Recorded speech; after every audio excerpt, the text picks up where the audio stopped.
Another live episode of the Health Detective Podcast by Functional Diagnostic Nutrition. As always, I'm your host, Evan Transu, aka Detective Ev. I keep forgetting to do a lot of things, Kim, so bear with me as I do them. One thing is that there's a ton of people that watch these or listen to them that are listening for the first time. If they're wondering why the heck I'm on here, it's not just because I love hearing myself talk, although admittedly I do.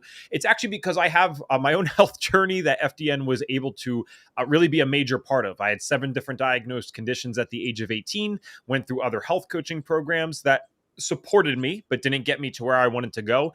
And then FDN, thank God for me, was the thing that with the lab tests, with the system, I was able to get me to a place in my health where I can sit here today and say I don't meet the diagnostic criteria for any of those 7 conditions anymore, which is freaking amazing, right? And just so you guys know, even if we can get 80% better, that's fantastic. But to not meet the diagnostic criteria of stuff that you thought you were going to have forever, that's about as good as it gets.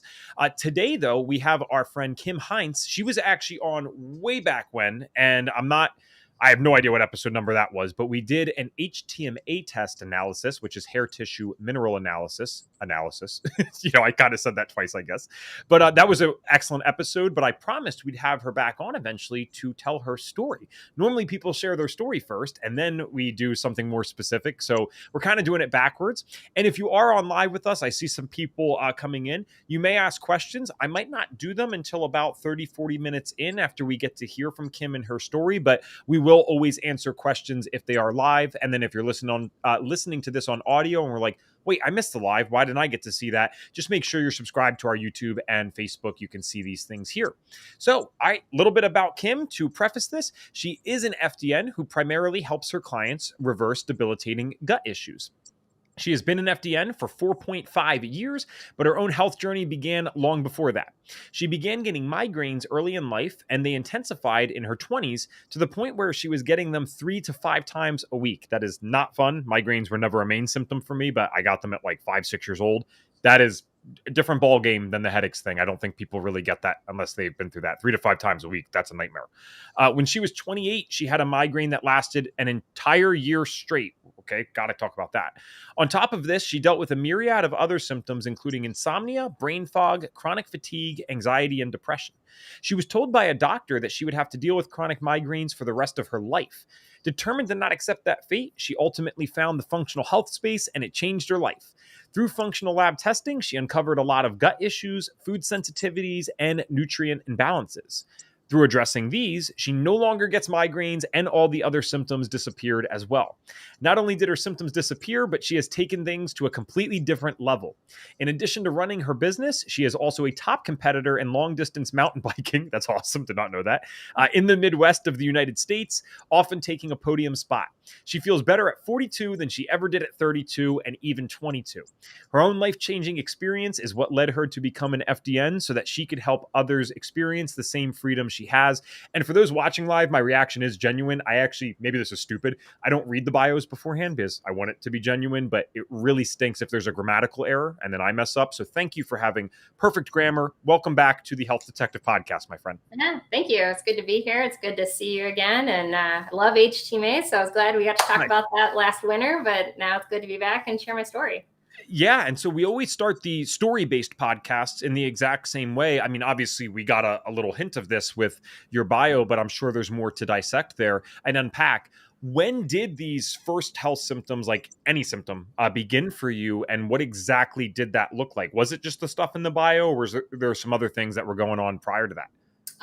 My migraines were the first thing that I remember, and I was 8 or 9 years old. I distinctly remember visiting my paternal grandmother and missing out on all of the activities for the weekend because I was laying on the couch with like a washcloth over my eyes and just being in immense pain. And so that was the first thing that started for me. And then all the other things just came about over the years from there.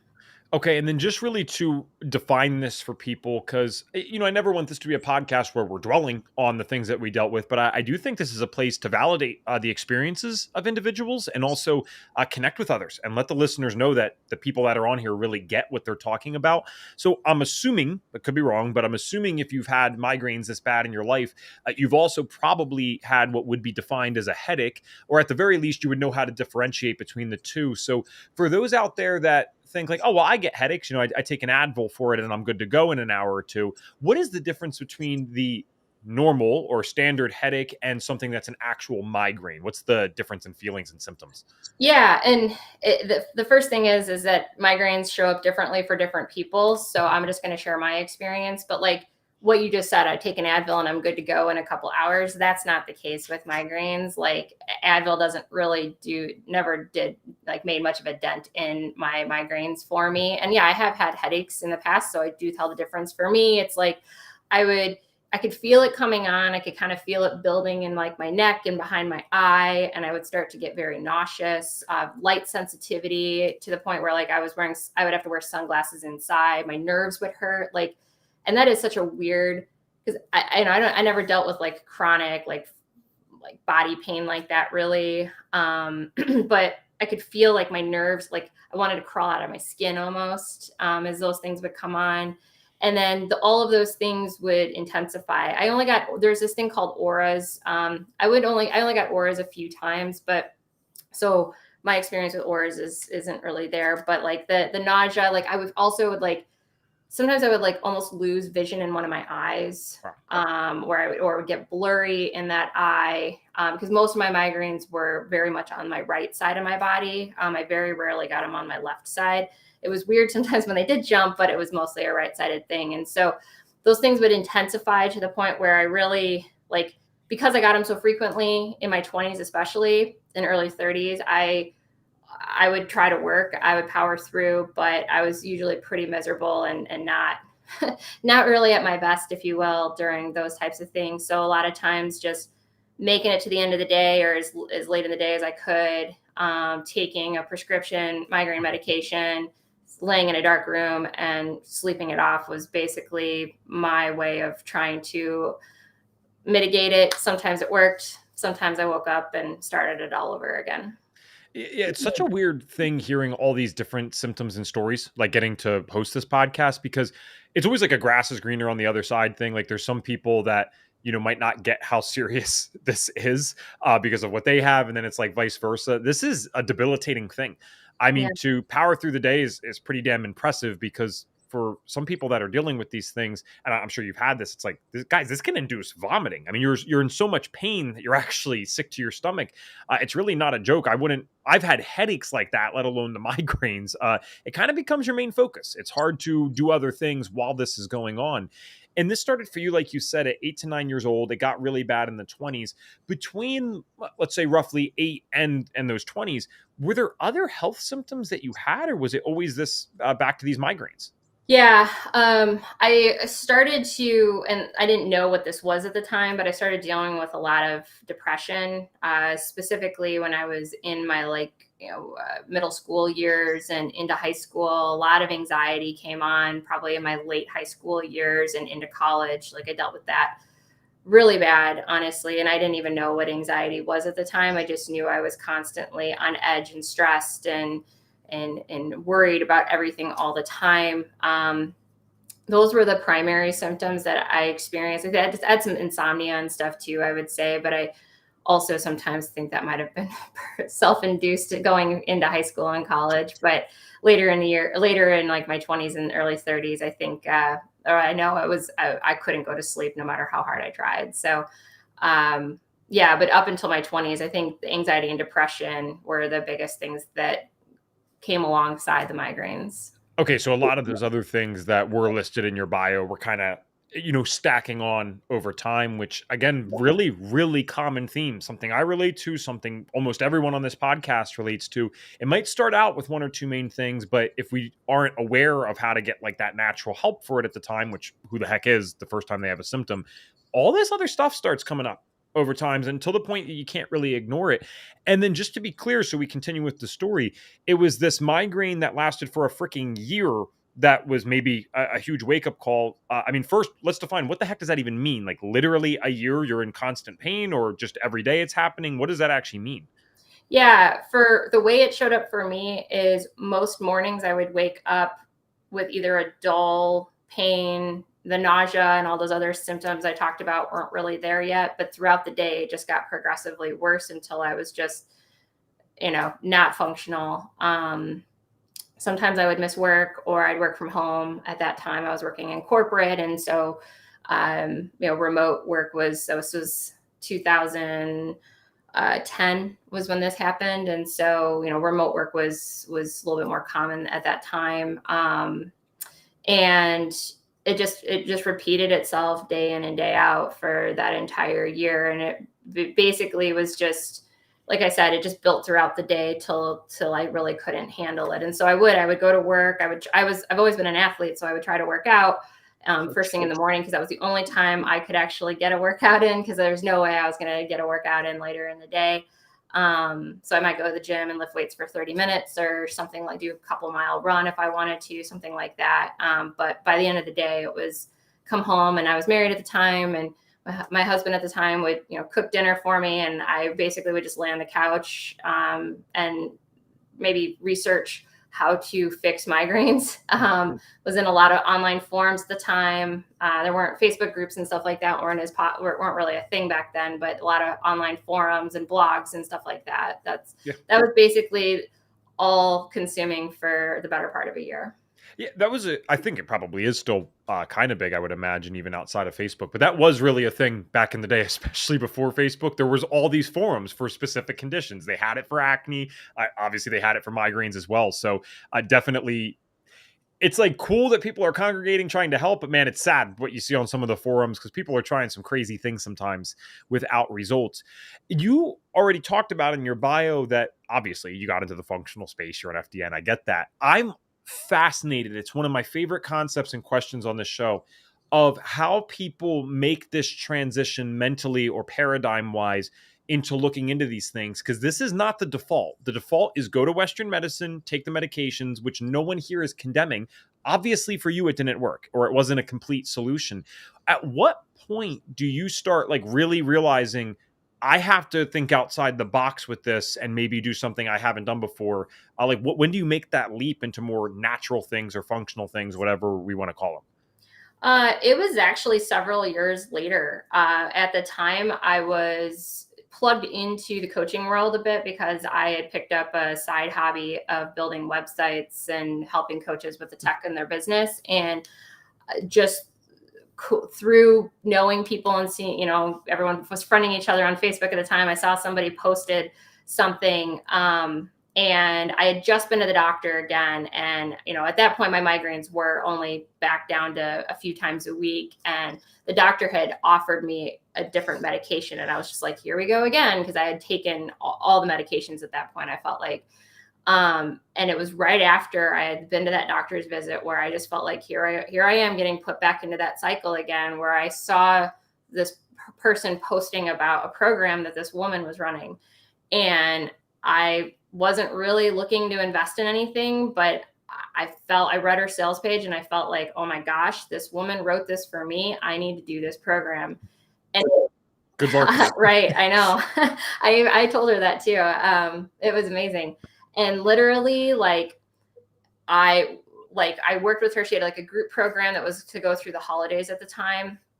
And after I did that program, I noticed some changes in myself. I would say at the time I was dealing with really bad fatigue too. So I saw some of that, and we had a call, and I told her what was going on with the migraines, and she's like, I know I can help you. And so I ended up working with her one-on-one after that. And I signed up with her in maybe mid-February. And I would say by April, my migraines had gone from about 3 times a week to a couple times a month. And I would say within 6 months, I was getting maybe one a month, maybe one every couple of months. After I found FDN a little bit late, a year later or so, and I did some additional functional testing and got to some more underlying root cause, that was the thing that really like solidified it. So, but I attribute the start of my journey into this functional health space by just scrolling on Facebook one night and seeing that post. Oh, okay. Wow. So, and by the way, thank you. You just gave me my clip for social media. That's for sure. That's an amazing testimonial, right? I think people will really resonate with that. But so it was no nature paths first or anything like that. It's I'm scrolling, I see something that talks to me. I'm just going to take the leap because at that point, what do you have to lose? I suppose you've already tried a bunch of Yeah, stuff. I didn't even really know what a naturopath was. I had looked at doing there's migraine clinics and stuff. I thought about going to those, but I just didn't have the energy or what have you. And I don't know. It was just there was something that spoke to me, and I was like, I was deep in my core, and I was like, I have to do this. And Yeah. And it's amazing. I know this isn't a business episode, but it's worth just planting the seed for people because we do talk about the business side of health coaching a lot. And, a lot of people, as you probably get because you're experienced, they're very resistant to the whole idea of like a niche or talking to one specific person. But guys, this is why you do it because I mean, you literally said it. I felt like she was talking to me. That's the point. It's not to manipulate that person into buying something. It's to let them know that you can freaking help them. And thank God that yeah, person did. That's beautiful. That's how you do business. You let them know that you can help them, and you deliver on that promise once you get on the call and then start working yeah. together. But you took it a step further than a lot of people. You decided, hey, I'm going to go do something like FDN. When you pursued that, was that to kind of like get that final bit figured out, or did you kind of have an idea that maybe I want to do this as work? Because people come to FDN for both Yeah, reasons. I mean, I wasn't. I didn't want to turn the tech side of the side business I was doing into a full time thing. 100% knew that. I was pretty happy in my corporate job at the time, but I knew I wanted something different. But I wasn't sure if I wanted to do health. But I said to myself when I signed up, I was like, you know what? If the worst thing that this does is let me help myself, and I don't help a single other person, then it's the best money I could ever spend. And if I turn it into something else and I can help other people, then amazing. And, going through all of the training and working with the mentors and just being part of the whole process and seeing the transformations other people were experiencing, and then just tuning in deeper into my own transformation and seeing the migraines go away completely. I was like, we have to get this knowledge out. I spent so much time on the internet looking for this stuff, and I was at the time, there wasn't as much information, and I still at the time felt like there wasn't enough people spreading the message like, hey, there are alternatives. You don't have to, if the conventional medicine model isn't working for you as well as you'd like it to be, maybe there's other areas that need to be explored to make that whole well-rounded picture for yourself to get the results that you desire. That's amazing. That's very similar. I got into FDN honestly never really with a 1% thought that I wanted to go do this as work, I don't think. But I came in because I looked at it as a program that could help me as well. And for those that don't know, we do include labs in the cost of tuition, actually more so now than ever before. Like people get way more labs than you and I got. It's Oh, like that's 4 or 5 awesome. at this point versus like 2, I think, back then. So you really get the full FDN program tuition, which is amazing. Now, looking back, would I change anything? No, but I think you and I were on track. We had done self-healing first before we got into FDN. I don't know that I'd be starting FDN on my sickest day. I'll put it that way. But if you made some progress and you're feeling good enough to get through a course and you can manage that time in your schedule, that's a good time. That's an okay and appropriate time to go through something like FDN. But Yeah. I love this revelation that you had. You're going through this, you're realizing the message isn't out there enough. It's what happened to me. Now they can't freaking get rid of me, right? I sound like a dad because I just make this joke all the time that I went through this. Now they can't get rid of me. But literally, for those of us that went through our specific conditions or symptoms and we didn't get help and we couldn't even find answers, even when we were going online and going away from Western medicine, when you finally find that formula that can help you, I think it is the most natural human thing in the world to say, I want to go do this for other people. I want them to know. I always say I want a level playing field. I don't give a crap what choice you take. If you want to use the medication from the doctor, please do that. That's a decision you need to make. If you want to get a surgery that you don't have to, I mean, that's not my preference, but again, you could do that. What I don't want is for someone like you, Kim, to be going into doctor after doctor, getting offered medication after medication and never once hearing that, have you looked at the food sensitivities? Have you looked at the gut stuff? So everyone should be entitled to their choice, but they need to actually make a choice, right? And they have to have options for a choice to be made. So you graduate FDN, you decide you want to do this. That's awesome.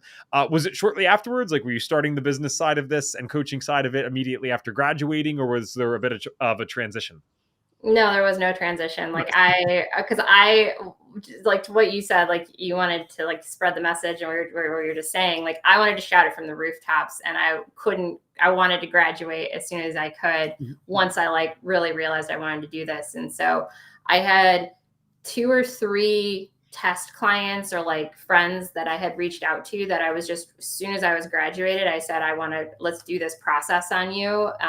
We'll take you through it. I'll get some good practice and then I can turn it into a business. And so, yeah. And I did. So I had clients waiting for me to get that certificate. And, I worked with them for a few months, figured out how I wanted to set myself up, and started working with paying clients within a few months after that. Excellent. Very nice. See, it can be, I don't want to say easy, but it can definitely be that simple, right? We don't want to overcomplicate this. You can plenty of people to go out and help. We don't need to sit with this forever, like hide this knowledge, right? I think people don't realize how many other individuals there are out there suffering that are just waiting for someone like us to come across their feed, just like that woman came across for yours. Yeah. So an audience member actually beat me to my next question here. And the question is, what were some of the things that helped you the most? And I would add to this in the sense that it's clear that this woman helped you very much so, but then you also mentioned that FDN kind of maybe got those final parts for you. So yeah, I'd love to hear from both that practitioner and an FDN perspective. Like, what were the main things that helped you get to a point where you can say you don't deal with this? This is amazing. Yeah. And right. And like we talked about earlier too, like the migraines were a big piece, but then also all the other symptoms that you listed off, because when I signed up with her, I was dealing with, because I think this will help make my point about what those things were that helped me. I was dealing with brain fog, still dealing with anxiety, depression, insomnia. So I actually have a slide that I've put up in presentations I've done, and I list out like 24 symptoms or something like that. And I think 15 of them, I always be like, how many symptoms do you have? Raise your hand. And I had 15 of them. So there were a lot of different symptoms I was dealing with at the time. And so I saw really good progress working with this woman, and we did start working on the gut. Like that was where we started. But when I ran the labs through FDN, I uncovered, beyond just general gut health, we uncovered these underlying root causes that we talk about so much when we refer to FDN. And so I saw that I had a pretty significant H. pylori overgrowth. I had a pretty bad dysbiosis, leaky gut. I had hormonal imbalances, estrogen dominance, lots of food sensitivities to foods I was eating every day, like healthy foods, spinach and ground turkey and strawberries were like 3 things I was eating fairly regularly. And I was dealing, obviously those weren't helping at all, which is amazing. Food sensitivities, no matter, even if it's a healthy food, may not be healthy for you. And so those were the big things. Later on, we go back to the conversation you and I had earlier this year about HTMA. I learned that I also had copper toxicity, a pretty significant calcium shell, like high calcium in the tissue buildup, and really low magnesium, sodium, potassium. And so all those things combined were working together against me, if you will, to lead to all of these different symptoms. So that's what I uncovered through the testing. Amazing. And so I know anytime we post something that's more specific, because, on this title for the live, we kind of have it as a more general thing, but I know for the audio version, I'm going to put migraines right in the title so that people that are out there suffering know to click on this and they can say, what the heck's going on with me? So I'd love to break this down a little further. What are some common themes that you see with your own clients? I'm sure you've attracted plenty of people with the migraine thing. I'm sure you work with others as well, but with migraine specifically, are there patterns that might be more unique to those individuals that you're seeing on the labs? Is it identical to what was happening to you, or are there other patterns you've noticed over time with these people who deal with this stuff?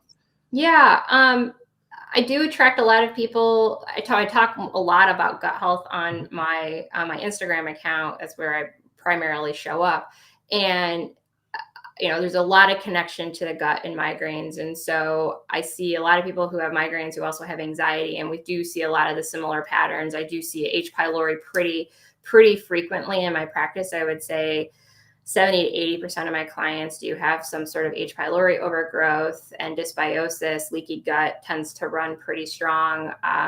Digestive insufficiency, like, low digestive enzymes, poor immune function, things like that. I do see it's a pretty typical pattern in my practice. Nutrient imbalances are pretty common as well. I do HTMA on all my clients as well. And we do see that. I do see a fair amount of copper, sometimes deficiency, sometimes toxicity, a mix of that. And so I do work with that. Estrogen dominance is also pretty common. So yeah, pretty similar patterns to myself with regards to that, and kind of what we find through testing. Okay, so say I'm a lay person and maybe I'm smart enough, but I don't have any background in these things, and like, okay, there's a lot going on here. I want to work on this stuff. Obviously, one of the main ways is they can go work with someone like you, and we'll shout that out at the end where people can find you. Or if you're listening to this, it's already in the show notes, so check it out there. But in terms of action steps that they can take, and really, I guess even more importantly, understanding what we're getting at here, this might be completely new to them. No one has ever told them necessarily that any of the things that you just listed off could be a contributing factor to the migraine thing. And I'm not necessarily expecting, some PhD level answer here, but I'm actually curious myself. A migraine is intense pain. There's a ton going on. And again, if I'm a lay person, I'm not necessarily understanding the connection fully. So what is the mechanism, if you have an understanding of this, what is the mechanism by which people are having these migraines triggered? Like, why would something in the gut necessarily lead to intense pain that can be unbearable or even induce vomiting or just be debilitating? That's kind of interesting to me. Yeah, well, and it's funny too, because not all migraines show up as pain either, Fair enough. which is always but you have a migraine, right? Because you have all these other symptoms too. But it's a neurological condition, and I always like to use the bucket theory with that. One thing I didn't mention is mold too. I do probably see mold in about half my clients as well, mold and mycotoxins. But we think of if you're already predisposed to migraines, and they say like, hey, once you have migraines, you've been diagnosed with migraines, you're going to have them for the rest of your life, which, I'm going on 6 years now with no migraines. So nice. Close, I guess 5.5 years. But the bucket theory is that you're predisposed, right? And actually, I have a bucket right here. I did not plan this. We did not plan this. I have a goal to make a reel with this, and it just happens to be in my office. It's good practice. Good practice. So anyway, so here's your bucket, right? And so when you spill over the bucket, that's when you experience migraine, right? And so you have to think about all the things that go into this bucket. You think about, first of all your daily stressors in life: work stress, family stress, stress with friends, coworkers, whatever, right? Then you also have to think about the other things we've talked about here: gut infections and food sensitivities, poor sleep, all the different types of stressors that you can have. And some days your threshold is really low and it spills over and you have a migraine. Whereas other times, and this is why sometimes if you eat a food, it doesn't, there's all this thing about migraine triggers and food triggers and stuff. Sometimes it causes it and sometimes it doesn't cause it. Well, it might not be that the food itself is the problem. It's just that, you were already so close to the edge. That's why it spilled over, versus a different day, it didn't spill over. And so that's why it can feel so inconsistent. And so the idea behind this is we need to lower our threshold. And that's what I've done through the work I've done through FDN and continue to do on myself to support my body so that I don't go back to this spillover. And so the idea is to work on reducing that load through eliminating all the different stressors on the body. And so we do that through a whole 360-degree approach, through addressing removing inflammatory foods on the diet, making sure your detoxification system is working properly, getting good sleep. And if you're not sleeping well, how do we optimize sleep so that you can start to sleep better? Addressing pathogens or nutrient deficiencies and things like that. And as we start to lower the burden on the body, the frequency of the migraines ideally is going to go down. Yeah, well, and it's a perfect analogy because in a sense, it's just worded differently. This is FDN 101, right? The idea that we have all these things going on, stressors, then they start contributing to each other, and you might not ever even figure out the root cause 100%, or the root cause might be misleading. I love what you said about the food thing, right? I think a lot of people, even myself, sometimes I can still fall into this trap. You might think it's this one thing, but really it's only this one thing if your bucket's full. If your bucket was not filled up, you might be able to have do this food no problem, or do this other thing without a problem. So all this to say, Is it realistic then that a lot of the migraine stuff, just like many of the symptoms or disease states people get into that go through FDN or don't go through FDN but are still dealing with it, is there a genetic component likely here that is getting activated by that bucket being too filled? So just like some people will never get a headache in their life, but they could still get cancer and all these other things. Another person might get autoimmunity. All of their buckets are way too filled. It just leads to a manifestation of different symptoms based Yeah. on their unique makeup. Yeah. Yeah, Cool. absolutely. Okay. All right. Someone said the bucket threshold makes so much sense. Yeah, I really like that. Even if you're on audio, that's still a great visual to think about. I think that's really useful for clients too, because we always have to take these super sciencey, nerdy things and break it down for them in such a way that makes sense. And if I'm a client, that helps me. I'm like, all right, how bad's my bucket right now? And it's like, well, I didn't sleep. I slept 4 hours. I didn't eat well. I drank over the weekend. Holy crap, the bucket's just piling on. So you've worked with plenty of clients. You graduated, like you said, 4.5 years ago, which is amazing. I always like to ask this if we can. Do you have any, if you're able to share, do you have any cool like client testimonials of people that maybe came to you at the end of their rope and you were finally the practitioner that was kind of able to help them resolve whatever they were dealing with? I do. Yeah, I do. I have quite a few actually. Let's do it. I went online because I was told, I wondered if I had any testimonials, and I went and counted. I have 44 testimonials on my website right now. So Wow. yes, I actually I tend to be a practitioner that a lot of people do come to, that have been on a journey for a while. I have a client who came to me with very similar story. We actually have a lot in common, to the fact that, to even like our education background and stuff like that. And she had been dealing with severe anxiety and chronic migraines, and we were able to completely shift that for her. I think when we stopped working together at the end of our time, she was only dealing with like a migraine here and there. I mean, where she was getting them sometimes for days on end. So that's one. Another story is about a woman who came to me, and she'd been dealing with chronic diarrhea for 17 years, to the point where she had to give up everything that she loved. She wasn't really able to go anywhere without making sure she knew where all the restrooms were going to be. And she used to be really into horseback riding and couldn't do that. And within 2 months, after 17 years of chronic diarrhea, she, was able to completely eradicate that. Wow. She got back into horseback riding and just like completely changed, like 180-degree turn in her life. And Nice. so those are, like I said, I've got plenty more stories, but those are a couple that really stand out for me. And I guess I have one more that just happened. A client, she'd been seeing practitioners in the functional health space for like 8 years.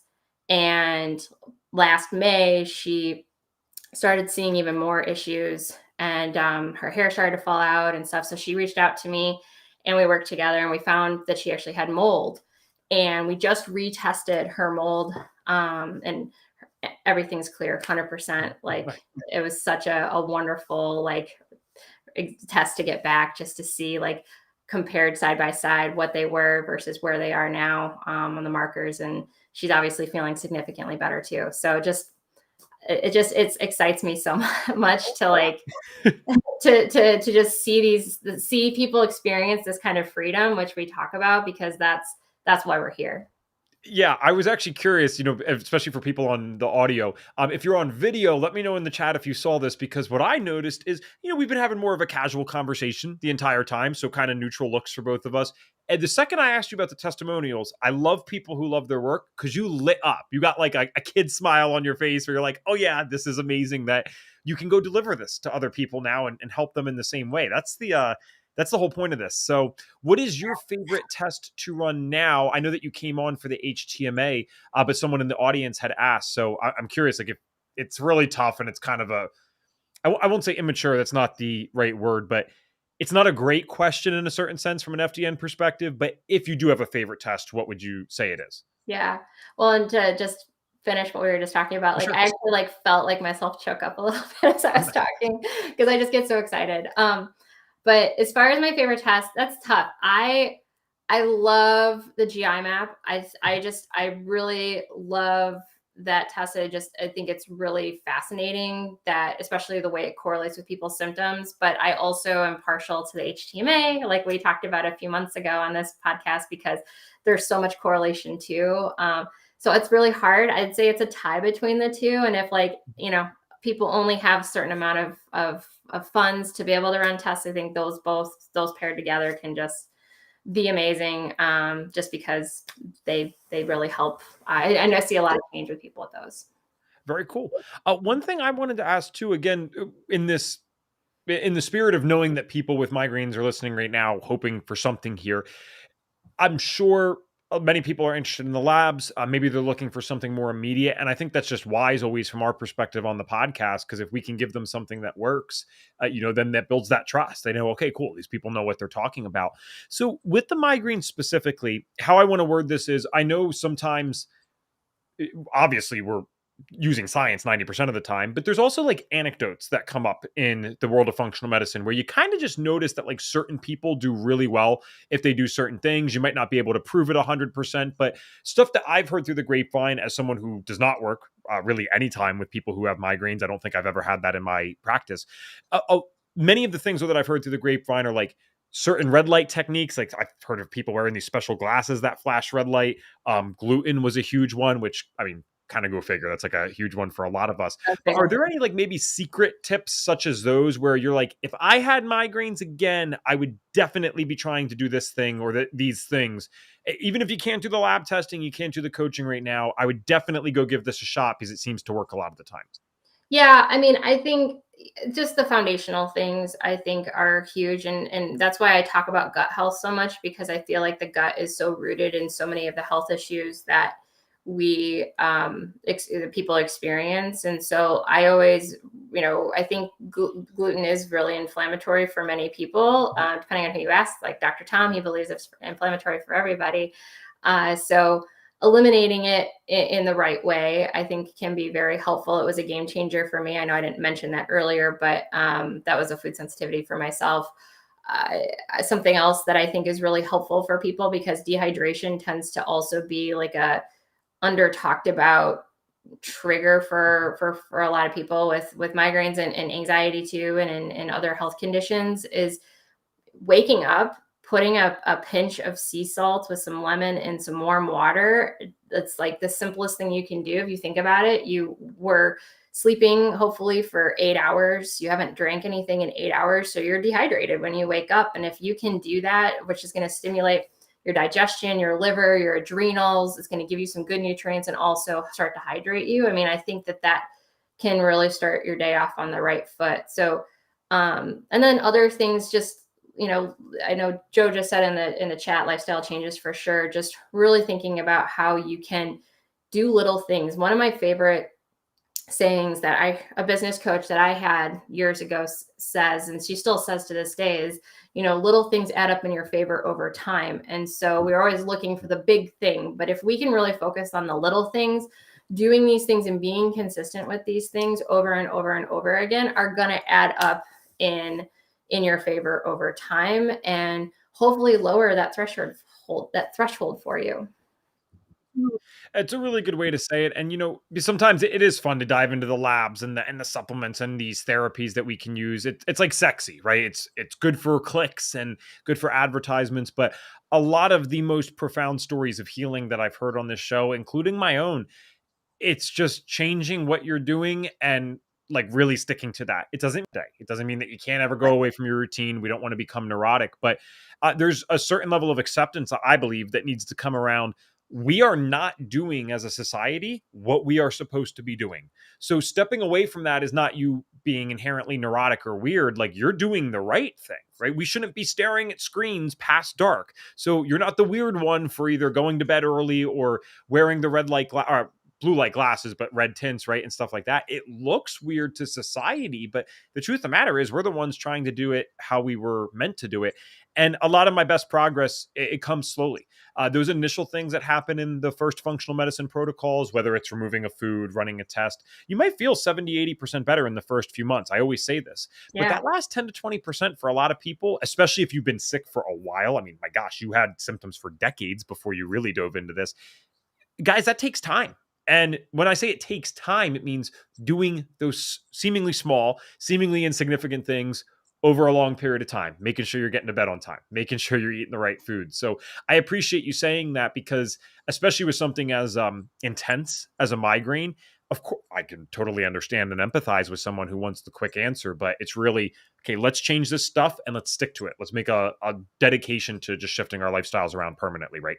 Yeah, and that when someone starts working with me, we're not waiting for the labs. We start working on those little foundational things. Tracy says little hinges swing big doors. Love Nice, that. Like nice, love it. it's so true. And so we start on day one with all these foundational things because you're setting your body up for success. And we're looking, little things, like you said, little things are going to add up in your favor over time. And so if you can start working on those things right away, like it's only going to just get you to the, your goal a lot faster and get you to that 70-80% faster. So, and then obviously we keep working till we get to that, to the goal that we can get to. So Sure. If we yeah. can, for like the last 5 to 7 minutes here, I only because this is such a cool story with someone who not only has a very real health side, but you also nailed the business side. And we kind of get mixes of guests on where they might be really good at one and not so much the other. But we get plenty like yourself as well. But I like to take these times to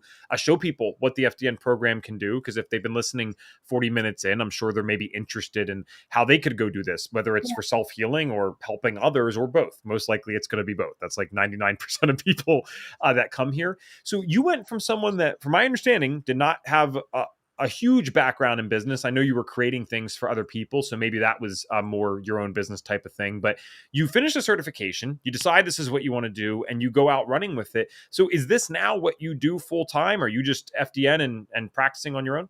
Yep, 100%. Nice. And how long's that been going on, roughly speaking, where it's been a full time type of thing? Really a couple months, really. I still had my toe in a couple other things, if you will. But like the last couple months, like I made that like just like jump to, I said, yep, this is it. This is it. Nice. I'm gonna do this full time. I don't want to be distracted with other things. It was more based on fear of like letting go of who I used to be or what I used to do. But I finally made that decision a few months Nice. ago and started working towards that. Well, and then just to be clear, and whatever the answer is the answer. It doesn't matter. So the fact that it was only a few months ago, was that then, I mean, you even just said possibly fear. Was that then more a hesitancy that was self-imposed and you actually could have done this full time a while ago? Is that fair to Yeah. say? Yeah, I kept coming up with reasons why I wasn't doing it. I was doing it very full time. I mean, I was working full time. I was also working another full time gig where I was just working like Yeah. a lot, which is obviously goes against maybe some of the lifestyle stuff we talk about sometimes. But I was really just trying to get past that fear and also kind of work through some of the mindset stuff because I had a career that I did enjoy, and I know was having trouble saying goodbye to that. But once I like really made that decision, I actually declared it a few months ago. Nice. Everything fell into place, and it really was a lot easier to let go of than I thought it was going to be. That's awesome, Kim. Thanks for the transparency because I think that's extremely relatable to 90+% of people that ever do their own business, especially when it's something like this. It's almost hard to digest. Like, I did it. I actually turned this into something where I can do this as work. I think it's very special for people when they take that leap. Now, when you're working with clients, because again, this is where I want to shout out your business and where people can find you. So let's talk about that, where they can find you, but also who is your ideal client? This is a part of the podcast where I think people got to hear and they would know already, most likely, if they'd want to work with you. But I think you have the right to say who you want to work with. There might be certain personality traits that just don't really resonate, or maybe people have to be super committed before coming to you. I don't know what you like to do. So, who's an ideal type of client? What would they look like personality wise? Yeah. And to piggyback off of what you just said, and then I'll say this Sure, too. sure. I did have a fear around quitting too, or being transparent. I mean, about having other work, but I actually worked with a business coach, and he's like, honestly, it's so glamorized to just like build the plane as you're flying it. He's like, but I think the smartest thing you can do is work until you feel like you can actually let it go financially, so you're not like putting that energy into the world. So that was a big changer for me because I was just like, all right, I'm going to own this and I'm going to do two jobs until I feel like I can let it go. So Nice. As far as like who I like to work with, most of my clients are between the ages of 30 and 50. I would say most of my clients are women, but I have been working with more and more men. And so I'm happy to work with both men and women.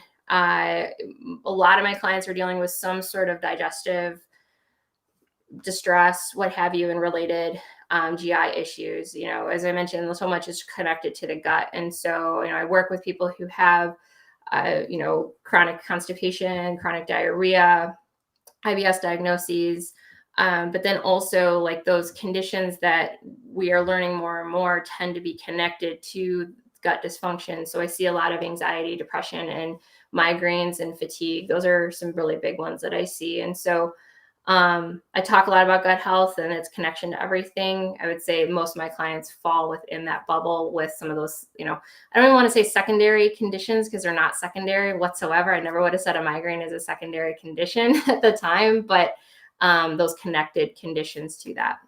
Okay. And then in terms of maybe what they bring to the table, are you someone that the reason I'm saying this is some FDNs have more of that coaching background while others, would prefer someone to kind of be in the right mindset already. So is your preference to have someone that's like, "Hey, I'll do whatever it takes already. I just want to know what to do," or are you someone that kind of guides them more from the coaching side with those lifestyle changes? It's a little bit of both. I think there's a bit of mindset that does go into it, but I would say most of my clients and the clients that I tend to resonate more with me and my style is like they just need the guidance. They maybe need some mindset, sometimes we have a conversation about that to point them in the right direction, but once they have the ball, they're ready to pick it up and start running with it. Roger that, and I think that's pretty fair, right? A lot of FDNs, even myself included, I prefer the mindset to already be there because that's how mine was. And then if you need help, additionally, we have like a million referrals we could give someone, so it's all Yeah. good. It's better for everyone to do what they feel strongest with and resonate with most. That's kind of the most effective thing. So you said you're very active on Instagram. I'm sure you have a website and stuff. Where can people find you if they'd like to get connected or possibly work with you? Yeah, I am. My Instagram handle is just kim.hines, so my first name dot last name. And if you follow me there, I actually do have. If you have migraines, I have a whole PDF guide on migraines about 6 underlying root causes that might be your doctor may not have explored related to your migraines. I've got a gut healing guide too, so reach out and ask for those if you'd like. My website is kimhines.com, and you can book a free consultation right there on the website if you are interested in learning more about how this approach can help you. Very cool. Thanks for the team, Tracy specifically, for sharing the Instagram handle. We do have that on video for people, and then of course we will have it in the show notes if you're listening on audio. You probably already saw it. Kim, my final question for you today, because I doubt that I asked this since we were doing more of an intensive last time on just one lab test. Could be wrong. Either way, I'd still like to hear the answer. Our signature question on the show is if we could give you a magic wand, and now we're talking general health, not just gut, not just migraines, but if we could give you a magic wand, you could wave it and get every single person in this world to do one thing for their health. So you could choose to either force them to literally do one thing, or you can force us all to stop doing one thing. What is the one thing that Kim would get them to do?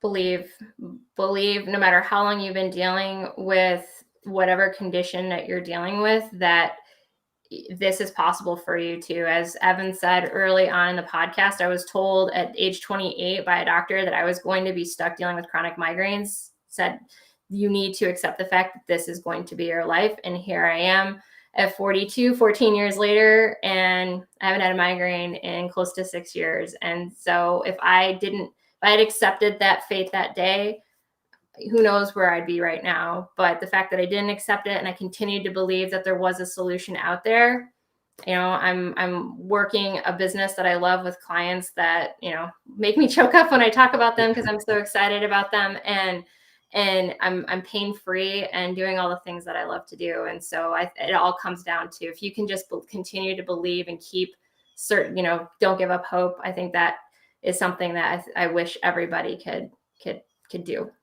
I'm always well. First of all, great answer. I'm always amazed that after 270 something episodes, people have unique things, and I love that you brought that up. I don't think anyone's ever said that before because someone can misinterpret that to think it's just the mindset woo woo side, and grant you, placebo is very real. But I think what you meant that as, and correct me if I'm wrong, and then we'll finish up.